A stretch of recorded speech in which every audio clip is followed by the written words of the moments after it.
ಪ್ರತಿ ಒಂದು ಮಹಾನಗರ ಪಾಲಿಕೆ, ಇದು ಮಹಾನಗರ ಪಾಲಿಕೆಗೂ ನಮ್ಮ ರಾಜ್ಯದ ಅಧ್ಯಕ್ಷರಾದಂಥ ವಿಜಯೇಂದ್ರ ಅವರು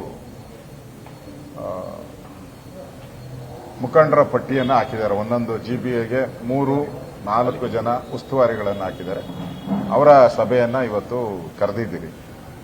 ಸೊ ಪ್ರತಿ ವಿಧಾನಸಭಾ ಕ್ಷೇತ್ರಕ್ಕೆ ಭೇಟಿ ಮಾಡಿ ಅಲ್ಲಿ ಮತದಾರರ ಪರಿಷ್ಕರಣೆ ಇರ್ಬೋದು ಅಥವಾ ಅಭ್ಯರ್ಥಿಗಳು ಯಾವ್ಯಾವ ಅಭ್ಯರ್ಥಿಗಳು ನಮ್ಮ 369 ಕ್ಷೇತ್ರಗಳಿಗೆ ಎಷ್ಟು ಅಭ್ಯರ್ಥಿಗಳಿದ್ದಾರೆ, ಯಾವ ಅಭ್ಯರ್ಥಿಗಳು ಗೆಲ್ಲುವಂಥದ್ದಿದೆ ಮತ್ತು ಎಲ್ಲಿ ಸಮಸ್ಯೆ ಇದೆ, ಇವೆಲ್ಲವನ್ನ ಚರ್ಚೆ ಮಾಡಿ ಒಂದು ವಾರದೊಳಗಡೆ ವರದಿ ಮಾಡೋಕ್ಕೋಸ್ಕರ ನಮ್ಮ ರಾಜ್ಯದ ಅಧ್ಯಕ್ಷರು ಅನೌನ್ಸ್ ಮಾಡಿರುವಂಥ ಮುಖಂಡರಿಗೆ ಈಗಾಗಲೇ ಸೂಚನೆಯನ್ನ ಬೆಳಗ್ಗೆಯಿಂದ ಸುಮಾರು 1.5 ಗಂಟೆಗಳ ಚರ್ಚೆ ಮಾಡಿ ಕೊಟ್ಟಿದ್ದೀರಿ.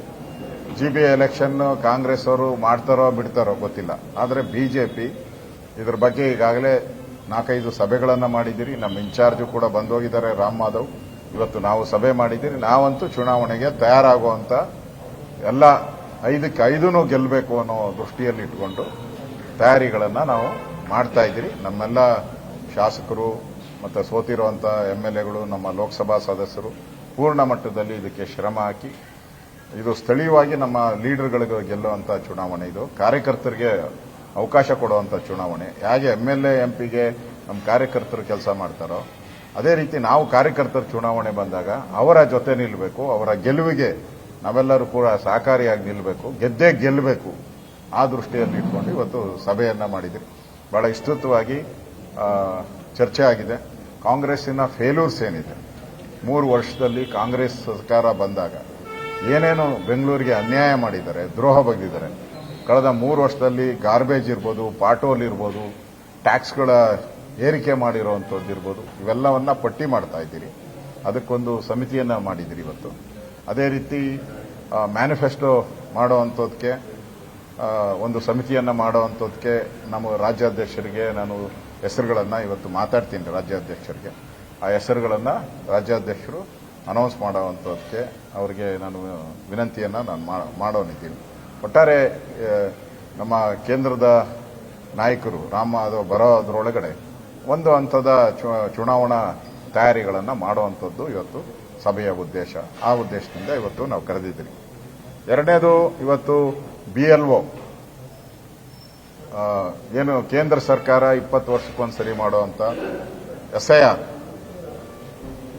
ನನಗನ್ಸುತ್ತೆ ರಾಜ್ಯ ಸರ್ಕಾರ ಎಲ್ಲೋ ಒಂದ್ ಕಡೆ ಈ SIRಗೆ ಸರಿಯಾದಂತ ಅಧಿಕಾರಿಗಳನ್ನೇ ಆಗ್ತಾ ಇಲ್ಲ. ಪ್ರತಿ ವಿಧಾನಸಭಾದಲ್ಲೂ ಅಲ್ಲಿ 25-30 ಜನ BLOಗಳು ಬರಬೇಕಾಗಿದ್ರೆ 10 ಜನ 11 ಜನ ಅಧಿಕಾರಿಗಳು ಬಂದಿದ್ದಾರೆ. ಎಲ್ಲ ಕಡೆ, ಇಡೀ ಬೆಂಗಳೂರು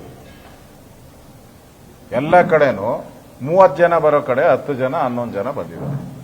ಕೇಳಿಸಿದ್ರೆ ಪಲ್ಸ್ ಪೋಲಿಯೋ ಏನೇನೋ, ನಮಗೆ ಟ್ರಾನ್ಸ್ಫರ್ ಮಾಡಿಲ್ಲ, ನಮ್ ರಿಲೀವ್ ಮಾಡಿಲ್ಲ, ನಮ್ಮನ್ನು ಕಳಿಸ್ಲಿಲ್ಲ, ನಮ್ TA ಕೊಟ್ಟಿಲ್ಲ, DA ಕೊಟ್ಟಿಲ್ಲ ಅಂತ ಹೇಳಿ ಕಂಪ್ಲೇಂಟ್ಗಳನ್ನ ಮಾಡ್ತಾ ಇದ್ದಾರೆ. ಅಂದ್ರೆ ರಾಜ್ಯ ಸರ್ಕಾರ ಎಲ್ಲೋ ಒಂದ್ ಕಡೆ ಈ SIRಗೆ ಅಡೆತಡೆ ಮಾಡುವಂತದಕ್ಕೆ ಪ್ರಾರಂಭದಲ್ಲೇ ಖ್ಯಾತೆಯನ್ನ ಶುರು ಮಾಡಿದ್ದಾರೆ. ಇವ್ರಿಗೆ ಸತ್ತಿರೋರ ಹೆಸರು ತೆಗೆಯೋದಿಷ್ಟ ಇಲ್ಲ, ಬಾಂಗ್ಲಾದೇಶದವ್ರ ಹೆಸರುಗಳನ್ನ ತೆಗಿಯಕ್ಕೆ ಇಷ್ಟ ಇಲ್ಲ ಇವ್ರಿಗೆ.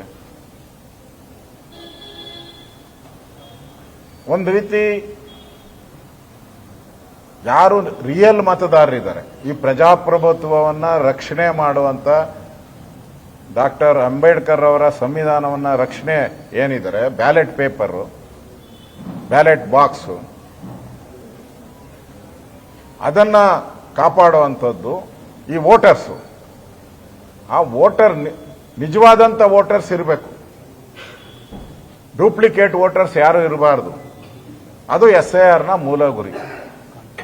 ಕಾಂಗ್ರೆಸ್ ಅವ್ರಿಗೆ ಈಗ ಆ SIRಗೆ ಏನ್ ಮಾಡ್ಬಿಟ್ಟಿದ್ದಾರೆ ಅಂತಂದ್ರೆ, ಕಾಂಗ್ರೆಸ್ ಯಾವ ಅಧಿಕಾರಿಗಳು ಇರ್ಬೇಕಲ್ಲ, ಕಾಂಗ್ರೆಸ್ ಪಾರ್ಟಿದು ಕೊಡ್ತಾರೆ, ಬಿಜೆಪಿ ಬೇಡ, ಅಧಿಕಾರಿ ಲಿಸ್ಟಲ್ಲೂ ಕಾಂಗ್ರೆಸ್ ಅವ್ರದ್ದು ಹಾಕೊಂಬಿಟ್ಟಿದ್ದಾರೆ. ಇಲ್ಲಿ ನೋಡಿ, BLO ಹಾಗೆ ಕಾಂಗ್ರೆಸ್ ಆಕ್ಚುಲಿ ಏನ್ ರೂಲ್ ಏನ್ ಹೇಳ್ತೈತೆ ಅಂದ್ರೆ, ಅವರು ಸರ್ಕಾರಿ ಅಧಿಕಾರಿ ಆಗಿರ್ಬೇಕು.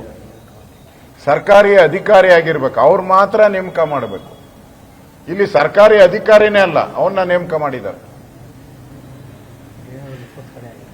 ಜಯನಗರದಲ್ಲೂ ಒಂದು 20 ಕಡೆ ಆಗಿದೆ. ಇನ್ನೊಂದು ಇಲ್ಲಿ BLA ಅಧಿಕಾರಿ ತಾನೇ ಅವನು ಅಮೀನ್. ಕಾಂಗ್ರೆಸ್ ಪ್ರತಿನಿಧಿ ಯಾರು ಇವಾಗ BLA 2 ನಮ್ಮ ಪಾರ್ಟಿಯದ್ ಮಾಡಿದ್ರೂ ಕೂಡ ಅವ್ರು ಯಾರೂ ಕೂಡ ಎಲೆಕ್ಷನ್ ಕಮಿಷನರ್ ಕೊಡೋ ಅಂತ ಇದರಲ್ಲಿ ಯಾವುದೇ MLA photo MP photo party symbol ಹಾಕೋಣಂಗಿಲ್ಲ. ಆದ್ರೆ ಇಲ್ಲಿ ಹಾಕೊಂಬಿಟ್ಟಿದ್ದಾರೆ ಚಾಮರಾಜಪೇಟೆಯಲ್ಲಿ ಜಮೀರ್ ಅಹಮದ್ ಫೋಟೋ ಹಾಕೊಂಡಿದ್ದಾರೆ.